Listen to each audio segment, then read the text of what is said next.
Alléluia. Que le Seigneur nous bénisse au nom de Jésus.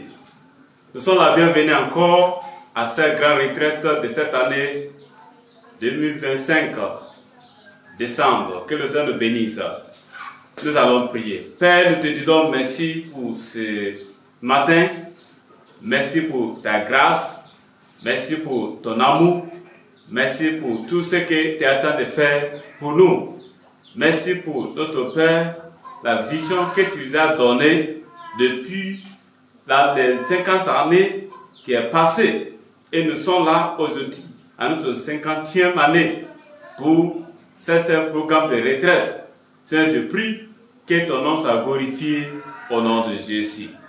Je prie que, Seigneur, que tu nous donnes la force et la puissance et le courage afin d'engager dans cette invitation que tu as donnée à tes enfants au nom de Jésus.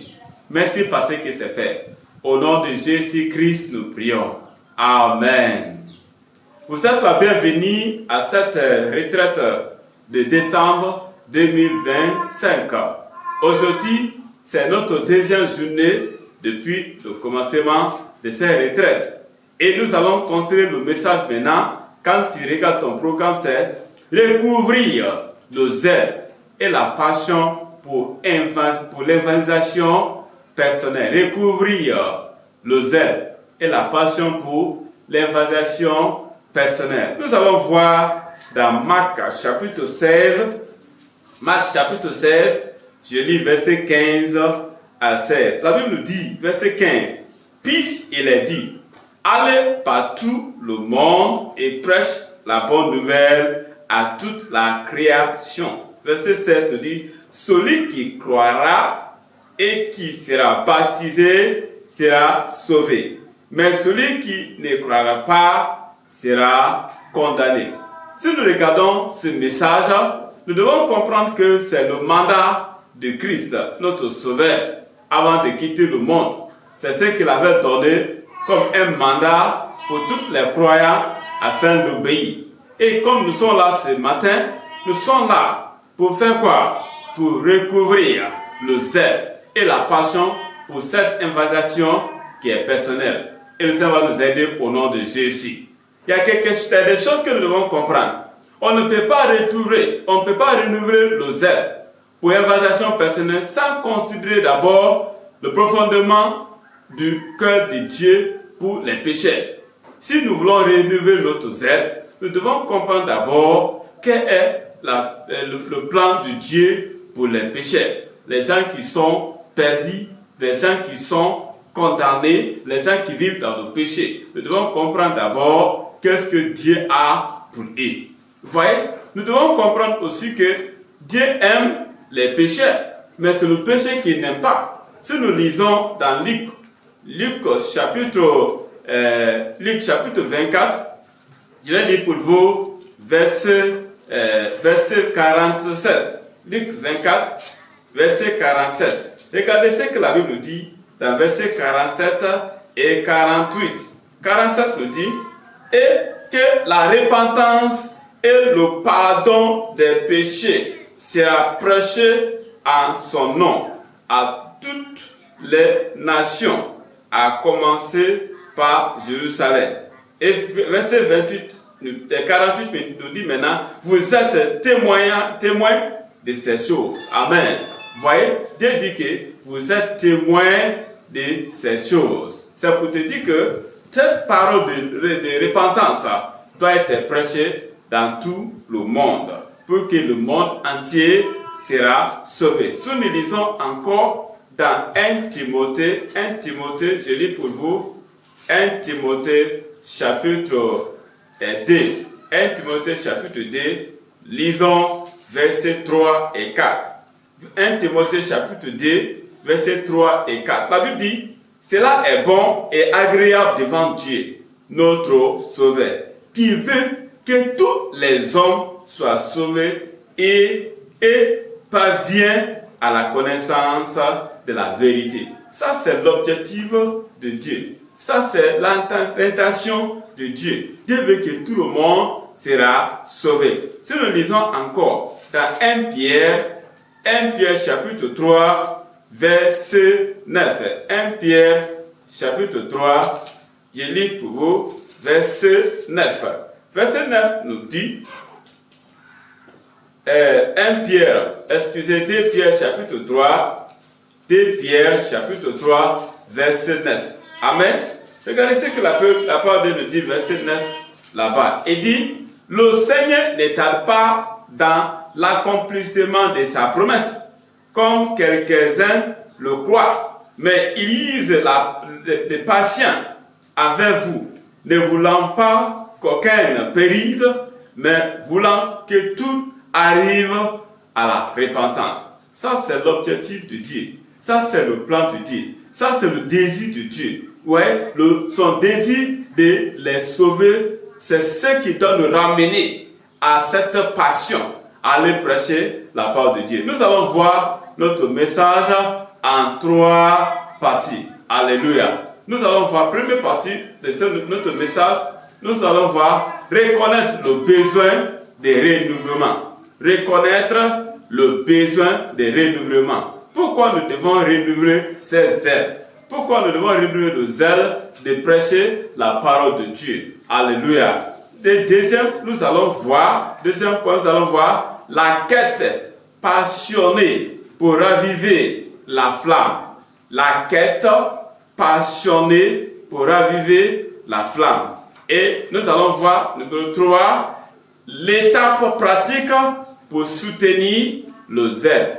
Quelles sont les étapes que nous devons prendre pour soutenir le zèle? Nous allons retourner à notre premier point de notre message. Premier point de ce message, c'est reconnaître le besoin de renouvellement. Nous devons comprendre que dans cette commission que le Seigneur nous donne pour évangélisation personnelle, nous devons reconnaître d'abord que nous avons besoin de renouveler notre zèle. Si tu ne viens pas à cette pensée, à renouveler ce zèle, tu n'auras pas le courage d'aller prêcher la parole de Dieu. Maintenant, dans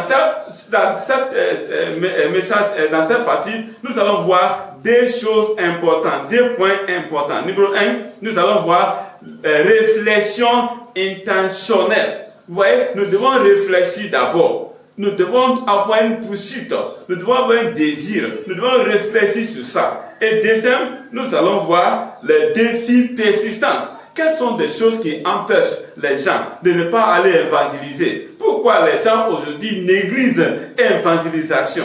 Nous allons revenir à notre premier point dans ce message, de dire réflexion intentionnelle. Si nous regardons cette commission que le Seigneur nous donne, nous devons voir que pour retrouver le zèle de l'évangélisation personnelle, le croyant, si tu es un croyant, quelqu'un qui est né de Dieu, né de nouveau, doit commencer par une réflexion profonde. C'est une chose que nous devons penser, nous devons réfléchir.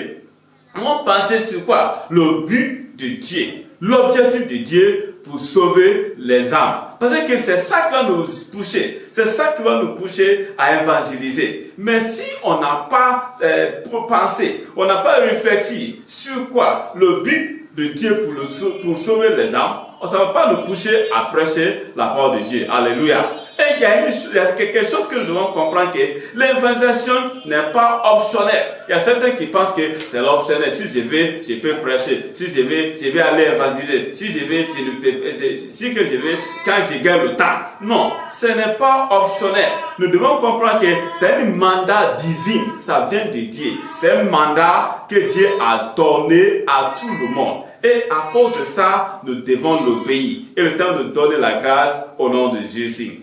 C'est quelque chose aussi que nous devons comprendre. Le dernier commandement du Christ résonne encore. Avant qu'il a quitté, avant qu'il a sorti dans ce monde, le dernier commandement qu'il avait donné, c'est ce commandement-là qui résonne toujours. Et qu'est-ce qu'il a dit? Quand nous lisons dans Matthieu 28, Matthieu chapitre 28, verset 19, la Bible nous dit, allez, faites de toutes les nations des disciples, les baptisant au nom du Père, du Fils et du Saint-Esprit. Amen. Et verset 20 nous dit, et enseignez-leur à observer tout ce que je vous ai prescrit. Et voici, je suis avec vous tous les jours jusqu'à la fin du monde. Vous voyez, c'était commandement, dernier commandement que Christ a donné à ses serviteurs, à ses disciples, avant de sortir dans ce monde. Et nous qui sommes là, et qui est sauvé, qui est converti, le Saint nous a donné cette commission d'aller évangéliser. Et le Seigneur nous donne la grâce là au nom de Jésus. Et encore, comment Christ nous décrète? Jésus-Christ nous décrète les croyants comme, numéro 1, la lumière du monde. Nous devons comprendre que le moment que tu as donné ta vie à le Saint Jésus-Christ, tu as sorti du ténèbre, immédiatement maintenant, tu es devenu la lumière du monde. Si nous lisons dans Matthieu chapitre 5, Matthieu chapitre 5, je lis pour vous verset 14. Matthieu chapitre 5, verset 14 jusqu'à 16. La Bible nous dit, vous êtes la lumière du monde. Une ville située sur une montagne ne peut être cachée. Et on n'allume pas une lampe pour la mettre sur les boisseaux, mais on la met sur les chandeliers et elle éclaire tous ceux qui sont dans la maison. Verset 7 dit, que votre lumière luise ainsi devant les hommes, afin qu'ils voient vos bonnes œuvres et qu'ils glorifient votre Père qui est dans les cieux. Alléluia. C'est ce que nous devons comprendre. Nous devons comprendre que Dieu nous a appelés. Nous devons comprendre que Dieu nous appelle à faire quoi? À prêcher la parole de Dieu. Et le Seigneur va nous aider au nom de Jésus. Amen. Vous voyez, il y a aussi, nous devons comprendre que Jésus-Christ est décret comme des pécheurs d'hommes. Dans Matthieu chapitre 4, verset 19. Matthieu 4, verset 19. La Bible dit, il est dit, sauvez-moi et je vous ferai prêcher d'hommes. Alléluia. Vous voyez, qu'est-ce que la Bible nous dit dans cette partie? Il dit, nous devons le suivre. Alléluia. Il dit, il est dit, suivez-moi et je vous ferai prêcher d'hommes. Quand on le suit, il va nous faire des pécheurs d'hommes au nom de Jésus. Amen. Et encore, vous voyez aussi, cette image montre une vie active et intentionnelle qui cherche à atteindre les âmes perdues. C'est ça. Qu'est-ce que nous devons comprendre? Si réellement tu es sauvé, si réellement Christ est dans ta vie, c'est ça qui va nous amener. C'est ce qui doit animer le feu et la flamme pour aller prêcher la parole de Dieu. Parce que quand Dieu t'a fait maintenant un pécheur d'hommes, nous devons pécher les hommes, les gens qui sont perdus, qui sont dans les rues, qui ne connaissent pas Dieu, nous devons aller prêcher la parole de Dieu au nom de Jésus. Amen. Nous devons aussi comprendre que la volonté de Dieu est que tous les hommes soient sauvés. Comme on avait lu dans 1 Timothée, on va toujours lire encore. 1 Timothée, je lis pour vous 1 Timothée chapitre 3, 2, verset 3. La Bible nous dit 1 Timothée chapitre 2, verset 3. Amen. 1 Timothée chapitre 2, verset 3. Amen. La Bible dit, verset 3, il dit, cela est bon et agréable devant Dieu, notre Sauveur, qu'il veut que tous les hommes soient sauvés et parviennent à la connaissance de la vérité. Vous voyez, c'est la volonté de Dieu. Il veut que tout le monde, c'est la volonté de Dieu, que tout le monde soit sauvé et qu'il parvienne à la volonté de Dieu. Et le Seigneur nous donne la grâce au nom de Jésus. Amen. Que le Seigneur donne la grâce au nom de Jésus. Maintenant, nous allons aussi voir que c'est la volonté de Dieu, comme je disais, pour aller et prêcher la parole de Dieu. Maintenant, il y a des choses que nous devons considérer. Si réellement nous voulons allumer le feu et encore prêcher la parole de Dieu, il y a des questions que nous devons poser à nous-mêmes. Numéro 1, nous sommes d'abord les ambassadeurs du ciel. Et nous sommes aussi les porteurs d'un message urgence. Comme nous sommes les ambassadeurs du ciel, ce n'est pas les ambassadeurs de ce monde, mais nous sommes les ambassadeurs du ciel. Et nous avons un message urgence que nous devons donner à le monde entier. Amen. Et à cause de ça, avant le renouvellement, le croyant doit interroger honnêtement.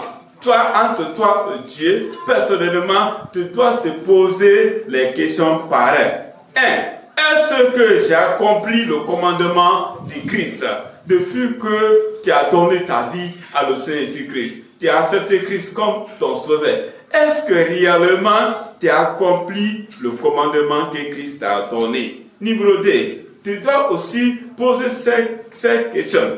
As-je perdu le fait que j'avais autrefois? Est-ce que tu as perdu le fait que tu avais autrefois? Le moment que tu avais donné ta vie à le Seigneur Jésus-Christ, tu partais partout, tu évangélisais, tu prêchais la parole de Dieu. Est-ce que réellement, le même fait que tu avais avant là, c'est la même chose aussi qui continue? Si réellement ça n'est plus, tu dois retourner à le Seigneur. Tu dois consacrer ta vie et le Seigneur va t'aider au nom de Jésus.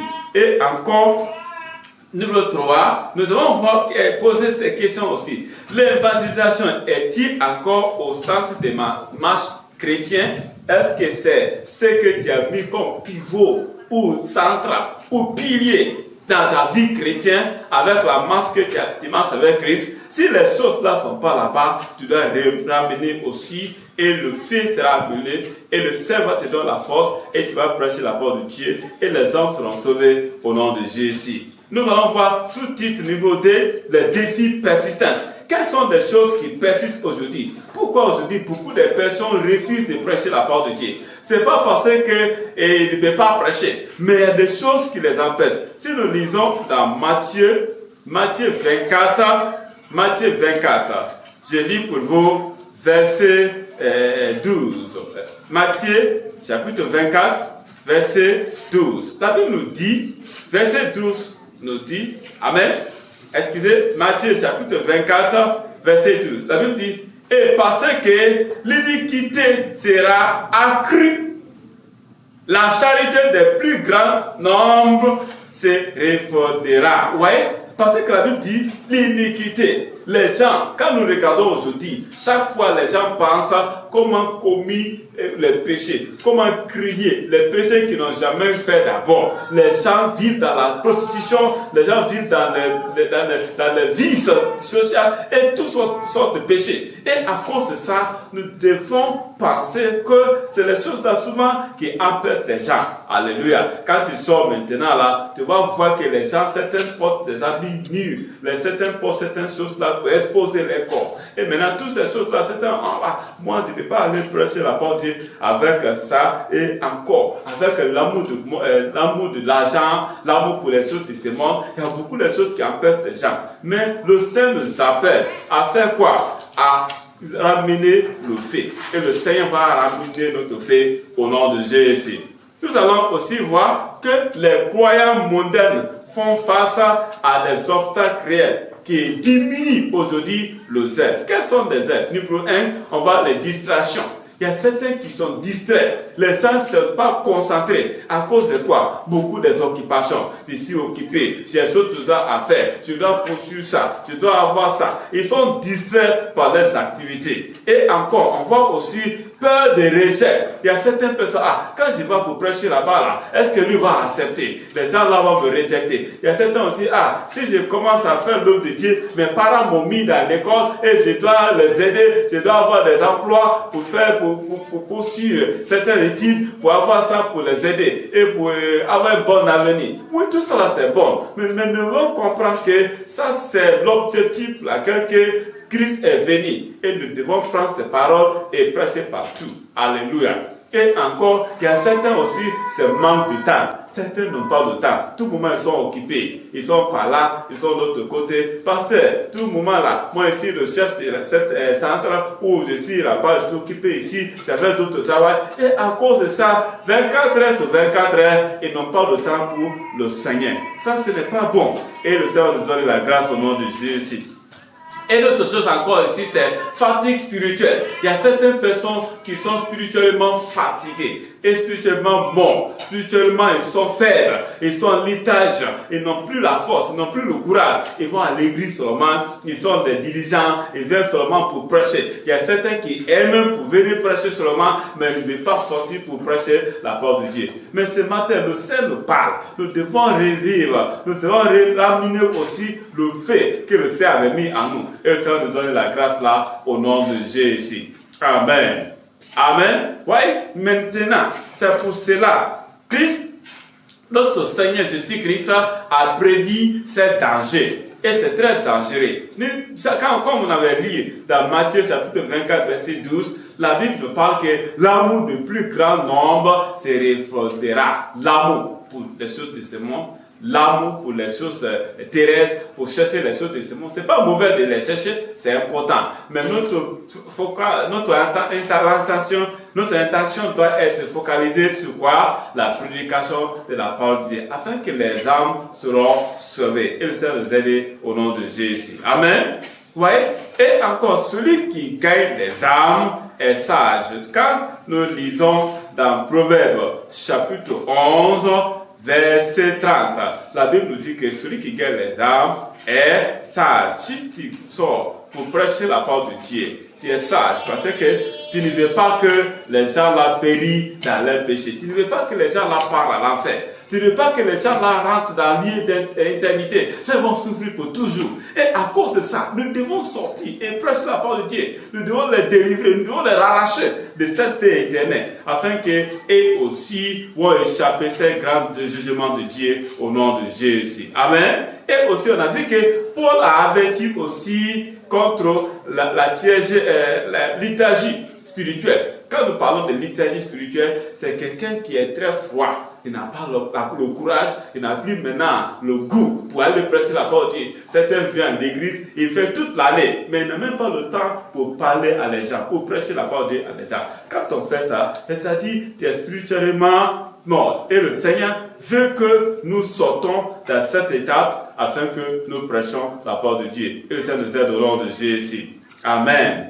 C'est pour cela dans Éphésiens, quand on lit dans Éphésiens chapitre 5, on va lire là-bas dans Éphésiens chapitre 5, nous lisons Éphésiens chapitre 5, je vais lire pour vous, Éphésiens chapitre 5, verset 14. Ça veut dire, c'est pour cela qu'il est dit, réveille-toi, toi qui dors, réveille-toi dans tous les morts, et Christ te gardera. Ouais, c'est ce que la Bible nous dit. Il dit, toi qui dors, toi qui ne prêches plus la parole de Dieu, toi qui ne veux plus maintenant aller prêcher la parole de Dieu, l'amour de Dieu n'est plus là-bas, le courage n'est plus là-bas, tu dois se réveiller. Tu dois comprendre que c'est un mandat que Christ nous donne et nous allons prêcher la parole de Dieu au nom de Jésus. Ça nous dirige maintenant à notre deuxième point. Notre deuxième point, c'est quoi? La quête passionnée pour raviver la flamme. La quête passionnée pour raviver la flamme. Quelle flamme que nous parlons ici? C'est la flamme pour évangélisation personnelle. La flamme pour prêcher la parole de Dieu partout. Nous allons voir trois choses dans cette partie aussi. Numéro 1, nous allons voir préparation dans la prière. Si nous voulons réellement si nous voulons vraiment ravivre cette flamme, qu'est-ce que nous devons faire? Nous devons préparer la prière. Amen. Nous devons se préparer dans la prière. Et numéro 2, nous devons voir une vie guidée par la mission ou par la passion. Nous devons avoir une vie guidée par quoi? La passion. Nous devons avoir la passion. Nous devons avoir le pitié. Nous devons penser, les gens qui meurent, où ils vont aller? Ils vont périr pour toujours. Et ça doit nous pousser à prêcher la bonne nouvelle à toutes les créatures. Et ça nous aider au nom de Jésus. Amen. Et troisième, nous allons voir aussi des témoignages puissants.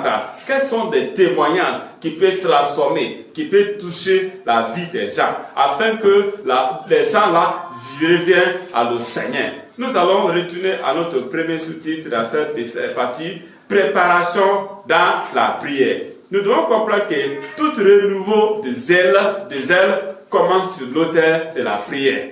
Nous devons comprendre que la vie chrétienne, tout ce que nous faisons là, c'est par la prière qui peut nous donner la force à percer ou pour avancer. Parce que c'est Dieu qui nous a commissionné. Quand on va devant lui dans la prière et en nous demandant son visage pour nous guider, pour nous diriger, pour les directives, il va nous aider. Et l'œuvre de Dieu va beaucoup avancer. Et le Seigneur aussi sera glorifié dans notre vie. Alléluia. C'est pour cela nous dit que nous devons préparer dans la prière. Nous devons aussi voir que la prière adoucit quoi? Le cœur. Les cœurs qui sont durs, les cœurs qui sont adamants, les cœurs qui refusent la part de Dieu. C'est par la prière qu'on peut les briser. Alléluia. Et le Seigneur va nous aider au nom de Jésus. Amen. Amen. Alléluia. Alléluia. C'est pour cela la Bible nous parle. Nous devons aller prêcher la parole de Dieu partout et que le Seigneur Jésus-Christ va nous aider et nous allons prêcher la parole de Dieu partout au nom de Jésus. Amen. Vous voyez, c'est pour cela la prière est très très importante. Dans Jacques, nous allons voir dans Jacques chapitre, lisons avec moi dans Jacques chapitre 5 verset 16. Jacques chapitre 5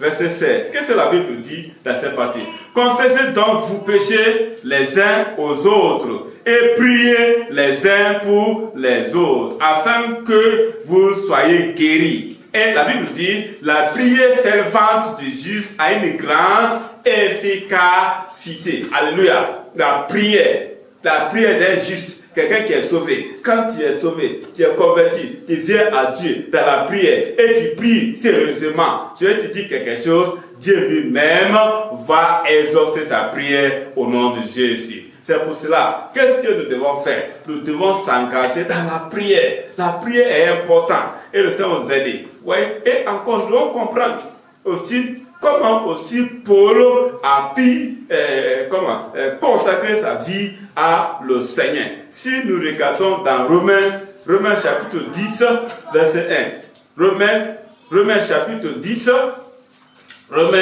10, verset 1. Alléluia. Regardez ce que la Bible dit dans Romains chapitre 10, verset 1. Amen.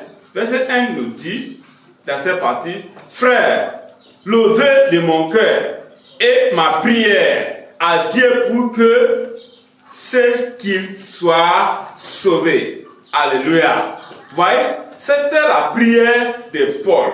Il dit, voilà ma quête, voilà ma passion, voilà mon intention, voilà ce que je désire.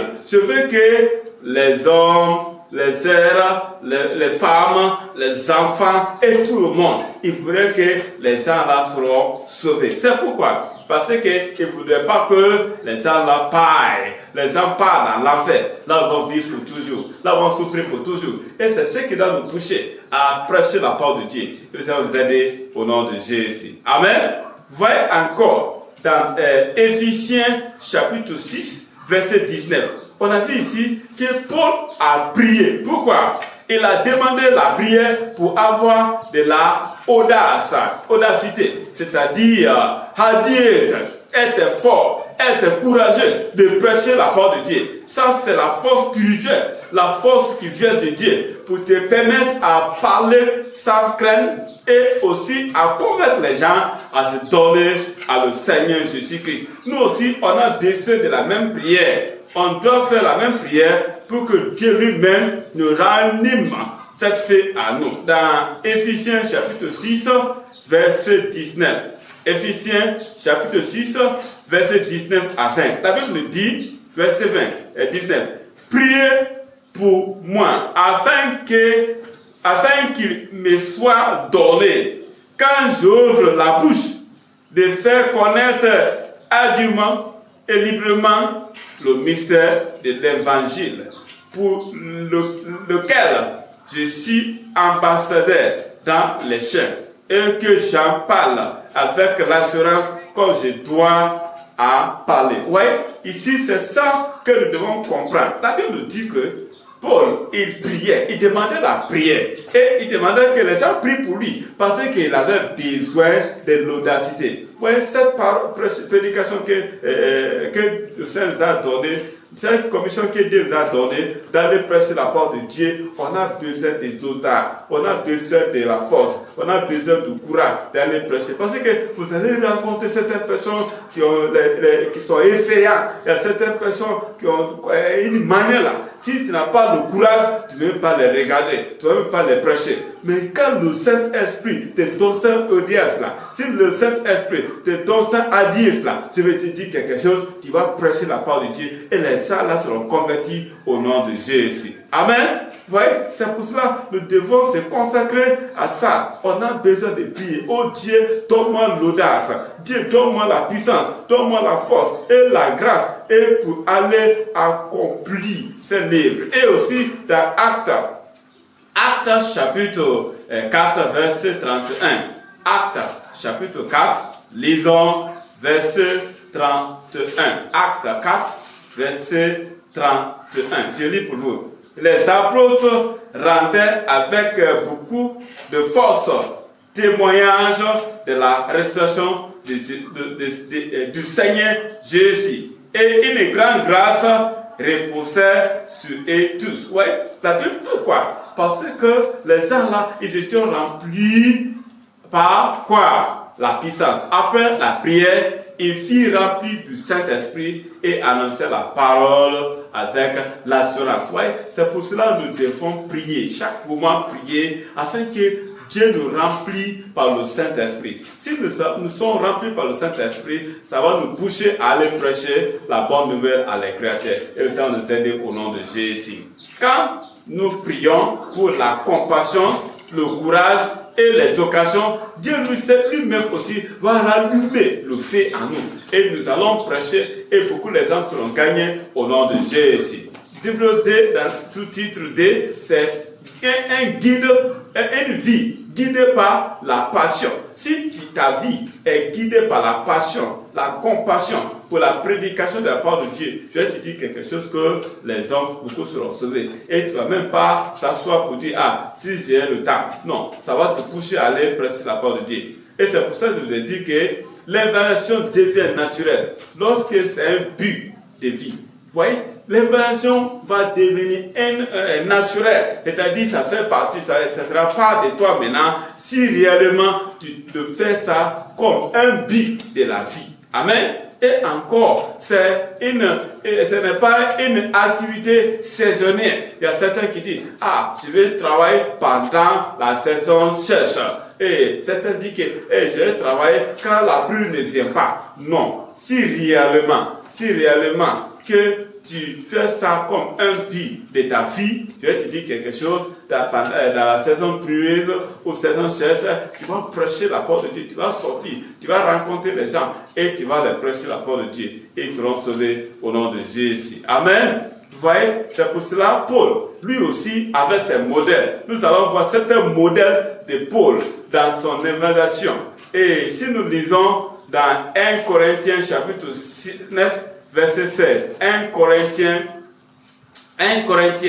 chapitre 9, verset 16. La Bible nous dit, si j'annonce l'évangile, ce n'est pas pour moi un sujet de gloire, car la nécessité m'a dit imposée, et malheur à moi si je n'annonce pas l'évangile. Vous voyez, Paul, pourquoi il a pu prêcher la parole de Dieu? Et il partait partout et prêchait par la parole de Dieu. Parce qu'il avait fait ça comme un but de sa vie. Il avait fait ça comme un objectif de sa vie. Il avait fait ça que c'est pour cela qu'il vivait. Et à cause de ça, il prêchait la parole de Dieu partout. Et c'est pour cela qu'il dit, malheur est moi si je n'annonce pas. Si je ne prêche pas l'évangile, si on ne vient pas à ce niveau pour penser que c'est une commission et c'est un but de notre vie, on ne va pas avoir le courage d'aller évangéliser. Amen. Vous voyez, c'est pour cela qu'il a dit malheur à moi si je n'annonce pas aussi la parole de Dieu. Vous voyez, dans Actes chapitre 20, nous lisons verset 24. Actes chapitre 20. Je lis pour vous verset 24. Et il dit, mais je me fasse pour moi-même aucun cas de ma vie. Vous voyez, comme si elle m'a été précieuse, pourvu que j'accomplis ma course avec joie et le ministère que j'ai reçu du Seigneur Jésus. Amen. D'annoncer la bonne nouvelle de la grâce de Dieu. Alléluia. Vous voyez, Paul a expliqué clair ici que sa vie était centrée sur quoi? La mission reçue du Seigneur. C'était la mission qu'il avait reçue du Seigneur. Et c'est pour cela qu'il avait centralisé sa vie sur cette mission. Nous aussi, c'est la même chose aussi que nous devons faire. Nous devons centraliser notre vie sur cette mission. Et le Seigneur nous aide au nom de Jésus. Dans Romains aussi, Romains chapitre 1, verset 14. Regardez ce que Paul a dit dans cette partie. Romains chapitre 6, verset 14. Il dit, je me dois aux Grecs et aux barbares, aux savants et aux ignorants. Ainsi, j'ai un désir de vous annoncer aussi l'évangile à vous qui êtes à Rome. Verset 16 nous dit, car je n'ai point honte de l'évangile. C'est une puissance de Dieu pour le salut de quiconque croit, du juif premièrement, puis des grecs. Ouais, ici, Paul nous a montré qu'il se sentait débuteur, prêtre et encore sans honte. C'est-à-dire qu'il a vu qu'il a une dette à payer. Il a vu qu'il a quelque chose à payer. Et à cause de ça, il n'avait pas honte. Il était prêt à tout moment d'aller évangéliser, prêcher la parole de Dieu, afin que les gens seront sauvés. On a vu aussi que Jésus lui-même, vivant, avait cette vision. Avant qu'il est parti, il avait cette vision aussi en lui. Et c'est pour cela qu'il partait partout et il prêchait la bonne nouvelle à les gens. Et le Seigneur nous aide au nom de Jésus. La Bible nous dit dans Luc chapitre 19, verset 10. Luc chapitre 19, verset 10. Pour le temps, vous pouvez lire. Mais la Bible nous parle là-bas que le Fils de l'homme est venu chercher et sauver ceux qui étaient perdus. Ça, c'était la mission de Christ. Il était venu. Il veut que tout le monde soit sauvé. Et nous aussi, nous devons engager pour la même chose. Et le Seigneur nous aide au nom de Jésus. Amen. Vous voyez encore aussi, troisième sous-titre dans ce message ici, c'est des témoignages puissants. Nous devons comprendre aussi que par le témoignage, les âmes peuvent être sauvées. Il faut regarder comment tu étais avant, comment tu étais perdu. Tu n'avais pas la vie, le diable te tuerait, mais le Seigneur par sa grâce t'a sauvé et il a changé ta vie. Maintenant, il faut penser comment tu étais avant, tu étais méchant, mais par sa grâce tu as été sauvé. Même les témoignages là, ça peut transformer la vie des gens. Il y a certaines personnes qui pensent que est-ce que Dieu peut me pardonner? Est-ce que la manière que je suis profondé dans le péché, je peux être transformé? Toutes ces choses-là, c'est pour te dire que le diable utilise des choses-là pour les aveugler. Mais toi aussi, ton témoignage aussi peut les amener, peut les toucher et peut venir à le Seigneur au nom de Jésus. Amen. Vous voyez, c'est pour cela le souvenir des témoignages personnels ou les choses observées ravive aussi toujours la passion. Si maintenant on pense comment on était avant et comment nous sommes maintenant, comment Christ nous a sauvés, comment Christ a pris tous nos péchés, je vais te dire quelque chose, ça va nous raviver et ça va nous renforcer et ça va nous encourager pour aller prêcher la parole de Dieu. Et beaucoup de gens vont écouter et beaucoup seront sauvés au nom de Jésus. Amen. Il y a des choses aussi. Nous devons comprendre que les témoignages nous rappellent que Dieu sauve encore. Si nous lisons dans 1 Timothée chapitre 1 Timothée chapitre 1, je lis pour vous verset 15. 1 Timothée chapitre 1 verset 15. La Bible nous dit, c'est une parole certaine et entièrement digne d'être reçue, que Jésus-Christ est venu dans le monde pour sauver les pécheurs. Donc, je suis le premier. Vous voyez, Paul était un grand pécheur.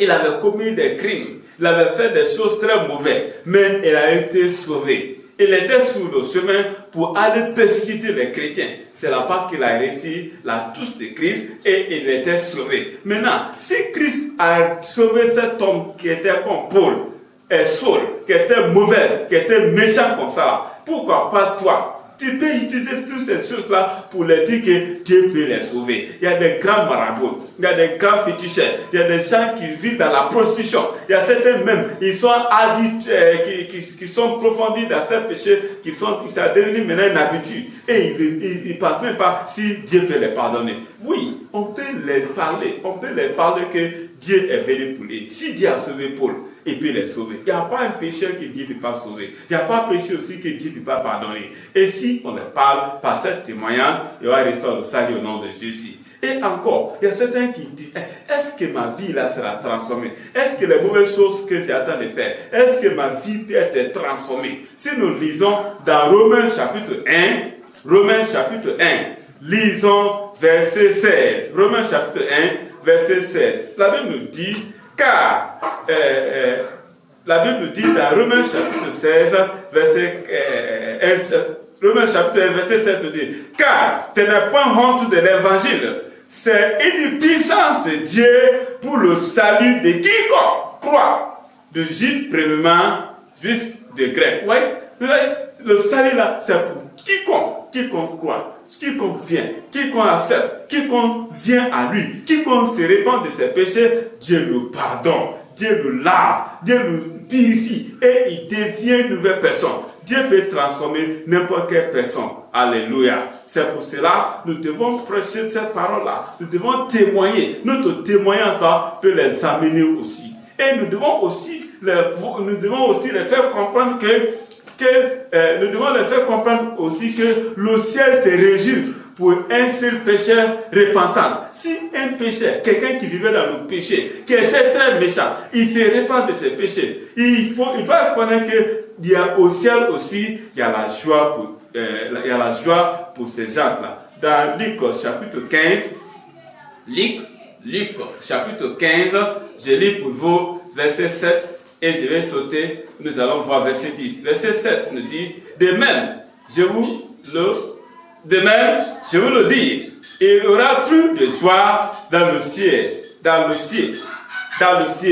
pour un seul pécheur. Ouais, pour un seul pécheur qui se répand, que pour 99 justes qui n'ont pas besoin de repentance. Ouais, quand nous regardons aujourd'hui, il y a beaucoup de personnes, qui parlent dans les églises, mais ils ne sont pas sauvés. Mais nous devons comprendre que Dieu veut les sauver. Si seulement on peut venir on les rencontre, on les presse la porte de Dieu, on les met tous ces détails-là, ils seront sauvés au nom de Jésus. Amen.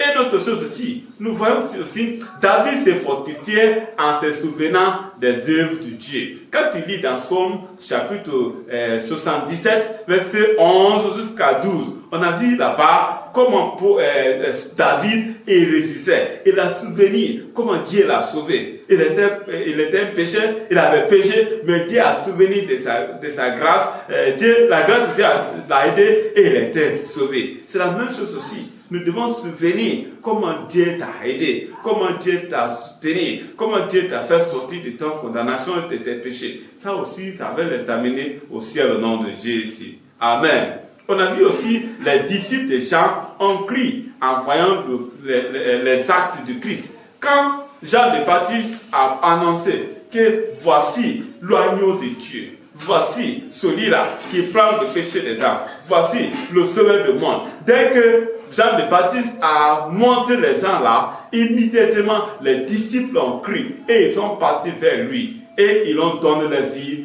à lui. C'est pour cela que nous devons montrer les gens à Christ. Nous devons les montrer. Voilà celui-là. C'est lui qui est l'agneau. C'est lui qui lave le péché. C'est lui qui délivre le péché. C'est lui qui prend tout le péché. Et quand on fait ça, ça va les amener au ciel, à le Seigneur au nom de Jésus. Ça nous dirige maintenant à notre troisième point. Notre troisième point, nous regardons quoi? L'état pratique pour soutenir le zèle. Nous devons comprendre si réellement que nous voulons que les âmes seront prêchées, si réellement tu veux aller prêcher la parole de Dieu, tu veux, comme Dieu les a commissionné pour aller évangéliser, si nous voulons le faire, il y a des étapes qui sont pratiques. Ce n'est pas théorique, c'est les pratiques. Ça va nous aider à évangéliser. Numéro 1, nous allons voir 3 choses dans ça aussi. Numéro 1, une stratégie personnelle d'évangélisation.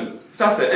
Une stratégie personnelle d'évangélisation. Numéro 2, collaborer dans la prière et la communion. C'est-à-dire collaborer dans la prière et la communion. Numéro 3, nous allons voir persévérer dans l'amour. Persévérer dans l'amour. Nous allons à notre premier sous-texte là-bas. Une stratégie personnelle d'évangélisation. Il y a des stratégies qu'on peut mener si réellement nous voulons réussir, si réellement nous voulons évangéliser. Numéro 1, le zèle sans organisation s'en fout. Et encore, les croyants doivent établir une plan concrète. Tu dois faire un plan. Tu fais un plan. Comme un enseignant qui n'a pas un programme, est-ce qu'il va bien enseigner? Il ne va pas bien enseigner. Dis-moi, un enseignant aussi qui a un programme, mais n'a pas un emploi de temps, est-ce qu'il va bien enseigner? Il ne peut pas. Les deux choses-là doivent être d'abord. Et aussi, il doit avoir les documents. Ça, c'est le plan. Il doit avoir des choses. C'est la même chose aussi. Nous devons aussi avoir un plan concret. Tu dois planifier. Numéro 1, moment fixé pour les visitations et aussi les témoignages. Quand tu lis dans Actes chapitre 5, verset 42. Je lis pour vous Actes chapitre 5, verset 42. La Bible dit, et chaque jour, dans les temples et dans les maisons, il ne cessait d'enseigner et d'annoncer la bonne nouvelle de Jésus-Christ. La Bible dit chaque jour, ça c'était les programmes, c'était les plans, chaque jour, et où ils partaient dans leur maison. Et qu'est-ce qu'ils faisaient? Ils annonçaient la parole de Dieu. Ça c'est les plans, c'est les stratégies que nous devons faire. Tu dois faire un emploi de temps, un programme. Tant que c'est un élève, ou tu travailles, tu es quelque part, tu travailles, tu dois faire ton programme. À ce temps, tu dois faire ça. Tu dois visiter ces personnes-là. Tu dois les prêcher. Tu dois les parler. Alléluia. Ça c'est les choses-là que tu dois faire. Quel moment que tu dois visiter les gens que tu avais prêché avant, quel moment que tu dois aller aussi rencontrer de nouvelles personnes. Tu fais un programme. Et encore, une autre chose, utiliser les traités et les littératures chrétiennes. Nous devons comprendre aussi, c'est une autre source aussi d'évangéliser. Il y a une chose que nous devons comprendre. Les traités que nous voyons là sont importants. Les traités peuvent rentrer là où nous-mêmes on ne peut pas rentrer. Parce que c'est une papier, c'est une littérature. Ça peut rentrer même dans la maison de toutes sortes de personnes. Ça peut rentrer même dans les lieux des marabouts. Ça peut rentrer partout. Mais toi-même, tu ne peux pas rentrer dans certains lieux. C'est pour ça que les traités là sont importants. Si nous lisons dans Marc chapitre 4, verset 14. Marc chapitre 4, verset 14. La Bible dit, le semeur sème la parole. Quand tu distribues les traités là, tu es en train de s'aimer comment? La parole de Dieu. Ça va partout. Il ne faut pas se décourager. Il faut donner les gens. Surtout, à l'heure là, il y a certains traités que nous avons. Il faut donner les gens. Il faut donner, il faut distribuer. Tu ne sais pas qui Dieu va toucher. Par ce traité, il va donner sa vie à le Saint Jésus-Christ. Et notre chose aussi, nous devons utiliser aussi les réseaux sociaux. Si nous lisons dans Psaume 68, Psaume 68, verset 12. Nous devons comprendre aussi, c'est des stratégies là aussi qui peuvent aider à gagner aussi les âmes. Dans Psaume 68, je vais lire pour vous, verset 12. Verset 12 nous dit, la Bible dit, le Seigneur dit, le Seigneur dit une parole, et les messagers des bonnes nouvelles sont une grande armée. Vous voyez, c'est ça. Nous devons comprendre que par des réseaux sociaux, il y a des gens qui publient les mauvaises choses. Il y a des gens qui publient beaucoup de choses dans les Facebook, les WhatsApp et d'autres choses. Oh, nous aussi, on a certaines choses spirituelles, certaines choses qui peuvent piquer les âmes, qui peuvent toucher les cœurs des gens. On peut les partager. Et en faisant ça, les âmes peuvent être sauvées. On peut gagner les âmes pour le Seigneur. Et le Seigneur nous aide au nom de Jésus. Et notre chose aussi, et notre stratégie aussi, c'est témoignage par une style de vie exemplaire. Vous voyez, nous devons vivre comme Christ. Si nous voulons gagner les âmes, notre vie doit être comme Christ. Parce que si tu veux gagner les âmes et tu vis contraire à la parole de Dieu, tu dis que tu es un enfant de Dieu, tu es un chrétien, ou tu as donné ta vie à le Seigneur, que tu es sauvé, mais tu vis dans le péché. Comment les gens peuvent croire? Comment les gens peuvent accepter ta parole? Mais notre vie, s'ils voient réellement que tu vis comme Christ, cette parole peut les toucher. Ça la suite peut les toucher. On va dire, moi je veux être comme lui. Je me rappelle, il y a un moment là, quand j'étais parti quelque part, il y a quelqu'un jeune qui est venu. Il dit, je veux être comme toi. J'étais étonné. Mais c'est ça, alléluia, que c'est des choses là qu'on voit que c'est réel. Que ça se passe. Les gens nous sont comme un livre ouvert. Les gens nous regardent. Les gens nous lisent. Partout qu'on parle, les gens nous regardent. Regarde lui là. La manière qu'il vit là. Vraiment, je vais être comme lui. Et ça peut les pousser à donner leur vie à le Seigneur Jésus-Christ. C'est pour cela nous devons s'engager à l'évangélisation là. Et le Seigneur va toucher beaucoup les hommes et seront sauvés au nom de Jésus. Amen. Vous voyez, dans 1 Pierre chapitre 2, verset 12, vous pouvez lire ça. Et encore, être toujours prêt à parler. Quand nous regardons ici, prêt à parler, nous devons comprendre que ce n'est pas pour argumenter, pour faire des discussions avec les gens. Tout moment, nous devons être prêts à prêcher la parole de Dieu. À toute occasion. Dès que tu as un petit occasion, il faut les prêcher la parole de Dieu. Et quand tu les prêches, le Seigneur va les sauver au nom de Jésus. Amen. Et aussi, on a vu aussi Paul aussi a planifié son évaluation. Parce que il partait partout et il prêchait la parole de Dieu. Il avait fait un programme. Et dans les différentes localités, il partait et le Seigneur Jésus-Christ les aidait. Et le Seigneur nous aidait. Tu peux lire dans Actes chapitre 16, verset 9 à 10. Et aussi, vous pouvez lire dans Romains chapitre 15, verset 20 à 21. Et vous allez voir comment Paul avait planifié ce programme d'évangélisation. Et comment Dieu l'a utilisé pour atteindre à les âmes. Et nous allons voir aussi numéro 2 dans notre sous-titre D. C'est collaborer dans la prière et la communion. Nous devons comprendre que l'évangélisation prospère dans la partenariat. C'est-à-dire que tu es un partenaire, tu es un ami, tu es quelqu'un que vous prêchez ensemble, vous partez partout, vous évangélisez partout. Ça aussi a une grande efficacité. Et ça va vous aider au nom de Jésus. Amen. Si nous lisons dans Ecclésiaste chapitre 4, verset 9 à 10, la Bible nous parle là-bas que Dieu veut mieux qu'un. Quand vous êtes deux, c'est plus facile, c'est très important, ça fortifie aussi. Parce que quand vous partez, quand vous sortez deux à deux pour aller prêcher la parole de Dieu, vous allez trouver qu'il y a certaines personnes aussi qui sont difficiles. Certaines personnes aussi peuvent vous confronter. Mais si vous êtes Dieu va vous donner la grâce. Certains ont certaines stratégies, certaines sagesses, certains aussi Dieu peut vous utiliser et Dieu peut vous aider pour ne pas tomber dans les pièges du diable. Alléluia. Certains peuvent aussi cesser les manières pour vous persécuter, pour mentir sur vous. Mais si vous êtes Dieu, il y a l'autre là qui est là-bas pour vous aider. Et c'est ça que Dieu veut. Et le Seigneur nous donne la grâce là au nom de Jésus. Alléluia. Vous voyez, c'est ça. Et l'autre chose aussi que nous devons comprendre, Jésus envoyait les disciples D à D. Vous voyez, des fois quand vous partez pour prêcher la parole de Dieu, il y a certains qui ne comprennent pas. Quand vous partez, quand l'autre là attend de prêcher, l'autre là aussi doit continuer à prier dans son cœur. Il ne faut pas être comme ça là-bas pour regarder. Quand l'autre attend de prêcher, toi, tu pries, tu dis Dieu, touche le cœur de celui-là.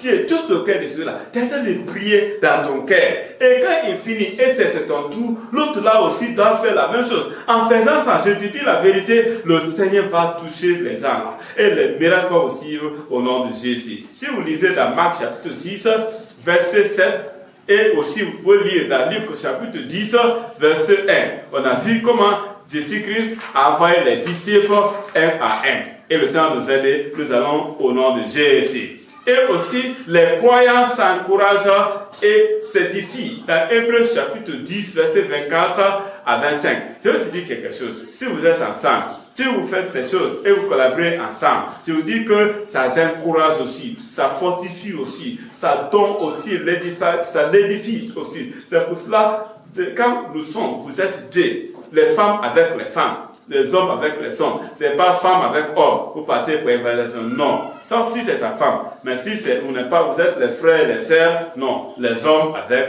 les frères avec les frères et les sœurs avec les sœurs. C'est ce que Dieu veut pour éviter quoi? Les tentations et les suivre. Et le Seigneur nous aide au nom de Jésus. Amen. On a vu aussi dans Philippiens chapitre 4, verset 3. Pour travailler avec des compagnons d'œuvre. Ouais, ici, Paul aussi, il avait des gens qui travaillaient avec eux, qui travaillaient avec lui. Il n'était pas seul, il travaillait avec les gens. Souvent, il était avec Barnabas, souvent avec d'autres personnes. Il y avait Timothée, il y avait d'autres personnes qui travaillaient avec eux. Et souvent, quand il partait dans les différents lieux, il était avec certaines personnes qui collaboraient avec lui. Et c'est pour cela qu'il a pu percer. Et le Seigneur nous aide au nom de Jésus. Amen. Nous allons voir troisième sous-titre maintenant ici. Ça, c'est persévérer dans l'amour. Nous devons comprendre que l'amour est le moteur principal de l'évangélisation. Si nous voulons vraiment gagner les âmes, nous devons comprendre que Christ est venu basé sur l'amour. Dans Jean, chapitre 3, verset 16, la Bible dit, Dieu a tant aimé le monde. Il a donné qui? Son Fils unique. Ouais, c'est-à-dire, c'est l'amour-là qu'il a poussé. C'est l'amour qui a poussé Dieu à donner qui? De Jésus-Christ. Amen. Et encore, si nous lisons dans 2 Corinthiens, chapitre 5, verset 14, vous voyez, c'est l'amour de Christ nous presse. Ouais, c'est l'amour de Christ qui était dans les disciples, qui les a poussés, qui les a pressés à aller prêcher la parole de Dieu. Alléluia. Et si nous lisons aussi dans 1 Corinthiens chapitre 13, verset 1 à 3. Vous voyez, sans l'amour, nos efforts n'ont aucune valeur. Amen. Sans l'amour, si on n'a pas l'amour, tout l'effort qu'on va fournir là, aucune valeur. C'est pour ça, si nous voulons prêcher la parole de Dieu, l'amour là va te pousser à prêcher la parole de Dieu. Et les âmes seront sauvés au nom de Jésus. Si nous lisons aussi dans Jude, chapitre 1, verset 22 à 23, on a vu aussi la compassion aussi arrache les âmes de fait. Quand on a la compassion, tu regardes quelqu'un qui meurt, qui est souffrance, qui est dans le péché, qui est condamné. Cette chose-là va me pousser à l'arracher, d'aller les prêcher. Oh, je ne veux pas que cette chose-là meure pour aller à l'enfer. C'est comme tu vois quelqu'un, un aveugle, qui a une grande pile devant lui. Il va aller tomber là-bas et tu vas pour l'arracher, pour ne pas qu'il tombe là-bas. C'est la même chose aussi. Si réellement tu as l'amour, ça va te pousser à prêcher. Combien de personnes qui meurent chaque jour? Combien de personnes qui sont autour de nous? Combien de personnes chaque moment là qui sont dans la main de Dieu, qui sont captivés? Dieu veut que nous renouvelons notre zèle pour aller évangéliser. Et quand on fait, le Seigneur va amener beaucoup les âmes. Alléluia. Et les âmes seront sauvées. Et le Seigneur sera glorifié au nom de Jésus. Ce matin, nous avons écouté le message. Tu as appris beaucoup de choses aujourd'hui. Tu as vu des stratégies. Dieu veut que nous sortons pour aller évangéliser. Il ne faut plus maintenant rester calme comme ça. Il ne faut plus maintenant rester comme ça ne te concerne pas. Les âmes qui meurent là-bas. Il y a des âmes qui sont péries là-bas, qui se périssent là-bas. Le Seigneur nous appelle. C'est pour ça, tenons debout maintenant, nous allons prier. Tu vas parler à le Seigneur ce matin. Oh Seigneur, ranime Seigneur en moi le feu. Ranime Seigneur cette flemme de zèle pour aller prêcher la parole de Dieu, pour évangéliser aussi, afin que beaucoup de gens seront sauvés au nom de Jésus. Prions. Élevez ta voix. Parle à le Seigneur. Là où vous êtes, c'est un mandat divin. C'est un message urgent que Dieu nous a donné. Et nous devons aller prêcher la parole là, afin que les gens seront sauvés. Ouvre ta bouche et parle à le Seigneur. Ne fais pas, ne regarde pas quelqu'un. Élevez ta voix. Ne prie pas comme tu n'es pas prêt. Nous sommes là pour prier. Nous sommes là pour évoquer le Seigneur. Afin qu'il nous réveille. Afin que le Seigneur amène le fait. Afin que le Seigneur nous pousse à aller prêcher la parole de Dieu. Amenez beaucoup les gens au Seigneur. Ouvre ta bouche et parle au Seigneur. Le Seigneur t'a choisi. Tu n'es pas ici pour ne rien. Le Seigneur t'a choisi, t'a sauvé, et t'a donné la vie éternelle, et t'a commissionné. Si cette parole-là, si cette commission-là n'est pas la centre de ta vie, ce n'est pas un but de ta vie, tu ne vas pas aller prêcher la parole de Dieu. Mais si réellement c'est dans le centre de ta vie, ça va te pousser à prêcher la parole de Dieu. Ouvre ta bouche et parle au Seigneur. Le Seigneur Jésus-Christ est là ce matin. Et nous allons parler ce matin. Ne fais pas ta bouche, parle à lui. Invoque-lui, demande le Seigneur. Mais voici, je suis prêt. Je suis prêt à obéir. Je suis prêt à faire ce que tu m'as dit à faire. Ouvre ta bouche et parle au Seigneur. Il va avoir la grâce, le Seigneur te donne la grâce. Et cette chose-là, ça ne va pas sans la prière. Priez, priez. Nous sommes là pour ce programme. Et le Seigneur va nous bénir. Ouvre ta bouche et parle à le Seigneur. Au nom de Jésus-Christ, nous prions. Amen. Si vous êtes là et vous avez pris l'engagement d'obéir à cette commission d'évangélisation personnelle et que tu es prêt à obéir et revivre cette fête, lève ta main là où vous êtes et je vais prier avec vous. Père, au nom de Jésus, merci pour ce message que nous avons reçu ce matin. Merci pour tous ceux qui ont levé les mains. Seigneur, c'est ce que tu nous as dit, d'aller évangéliser, prêcher la parole de Dieu. Seigneur, je prie, comme tu as ouvert nos yeux ce matin, et tu nous as montré les stratégies, comment aller prêcher la parole de Dieu. Accorde tes enfants ta grâce, afin d'aller prêcher ta parole au nom de Jésus. Seigneur, je prie, tous les obstacles, toutes les choses qui empêchaient, pour ne pas que les gens parlent évangéliser, je prie que Seigneur, tu les enlèves au nom de Jésus. Seigneur, je prie que le feu du Saint-Esprit s'allume dans le cœur de tout le monde. Allume le cœur de tout le monde. Revive tout le monde. Afin que, Seigneur, ta parole sera prêchée partout. Et nous allons gagner beaucoup d'âmes pour toi au nom de Jésus. Merci, Seigneur, parce que c'est fait. Au nom de Jésus-Christ, nous prions. Amen. Que ça nous bénisse. Merci beaucoup.